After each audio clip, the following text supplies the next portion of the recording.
এখন আমরা আশেক দিব, কিন্তু যখন আপনি মাপ পেন 1.5 কেজির বগলে যাব ক্লিয়ারভাবে আপনি করে দেখা দেয় এটা হলো ধান। হাঁসেক যে পরিমাণ প্রোটিন পাওয়া দরকার ওই পরিমাণ প্রোটিনটা পায়। আসসালামু আলাইকুম বন্ধুরা, আপনারা সবাই কেমন আছেন? আশা করি সবাই ভালো আছেন। এখন আসেন নাকি আদার বানামু, পেপার বিছাই আনিমু। একটা ভাইয়ে কমেন্ট করছিল আমরা আশেক কি খিলাই। আমি অলরেডি অনেকগুলা ভিডিও বানাইছি যে আমরা আশেক কি কি আদার খিলাই। ও ভাইয়ে কমেন্ট করছিল কি আপনি যে আদারগুলা ভিডিওর মাধ্যমে দেখান ওই আদারগুলা ক্লিয়ারভাবে দেখা যায় না, তো একটা ভিডিও বানান যে ভিডিওর ভিতরে যাতে আদারগুলা ক্লিয়ারভাবে দেখা যায়। ক্লিয়ারভাবে আপনি করে দেখা দেয় এটা হলো ধান। দেখেন, দেখতে পারতেছেন তো ধানটা আমরা আগে ডাইলা নেব। 600 হাঁসের যে পরিমাণ ধান লাগে ওই পরিমাণ আমরা ধান এনে ডাইলা নেব। 100, 200, 300 হাঁস বা 400, 500, 600 হাঁস যারা যারা পালন করে তাদের 1 দিন 2 দিন বা 3 দিনের ভিতরে আইডিয়া হয়ে যায় যে কতটুক আদার লাগবো, ওই পরিমাণ আদারটা বানায় পার টাইমে। তো এখানে আমরা ধান দিছি, এখন আমরা ফিড দিব। এটা দেখতে পারতেছেন, এটা ফিডও কয় আবার দানাও কয়। এই দুইটাই সুন্দরভাবে আমরা মিক্সিং করে নেব। আরও একবার দেখা দেয় বন্ধুরা, এটা দেখেন আপনারা ফিড, আপনারা দানার দোকান বা ফিডের দোকানে যায় যেখানে পোলট্রি মুরগি বা হাঁস পুরকা যে দানাগুলা ফিডগুলা খায় ওই দোকানে গেলে আপনারা বুঝতে পারবেন যে দানা কাক কয় ফিড কাক কয়।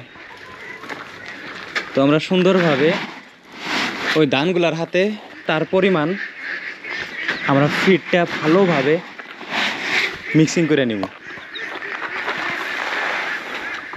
যখন আপনারা হাঁস পালবেন তখন আপনি করে অলরেডি আইডিয়া আইসা যাব যে কতটুক আদার লাগে, 100 হাঁসের কতটুক লাগে, 200 হাঁসের কতটুক লাগে, 2000 হাঁসের জন্য কতটুক আদার লাগে পার টাইমে। ওটা আপনারা নিজে বুঝতে পারবেন যখন আপনারা হাঁস পালন করবেন। আমি আপনি করে একটা বস্তু কবার চাই, আপনারা যখন ফার্স্ট শুরু করবেন, প্রথম শুরু করবেন, তখন আপনারা 20টা বা 50টা হাঁস আইনা আপনারা শুরু করেন। ধান আর দানা যদি আমরা মিক্সিং করে শুকনায় হাঁসে খিলাই তাহলে হাঁসের ওজনও বাড়ে, হাঁস তাড়াতাড়ি বড় হয়। হাঁসের যে পরিমাণ প্রোটিন পাওয়া দরকার ওই পরিমাণ প্রোটিনটা পায়।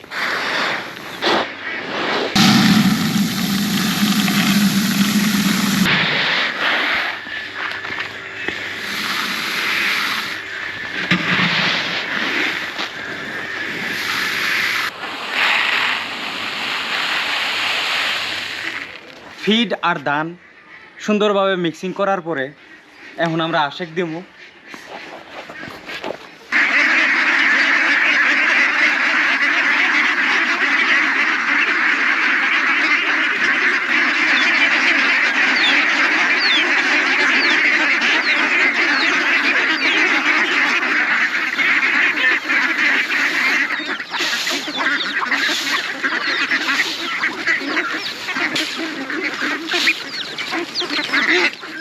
বন্ধুরা, এই আঁশটা যে আছে এই আঁশের ওজন 1.5 কেজির বগলে যাব, কিন্তু দেখা যায় সাইজ ছোট, কিন্তু যখন আপনি মাপ পেন 1.5 কেজির বগলে যাব, এখন কম্পিউটার পাল্লা ডাঙ্গের এনে নাইকা দেখা হারতেছি না।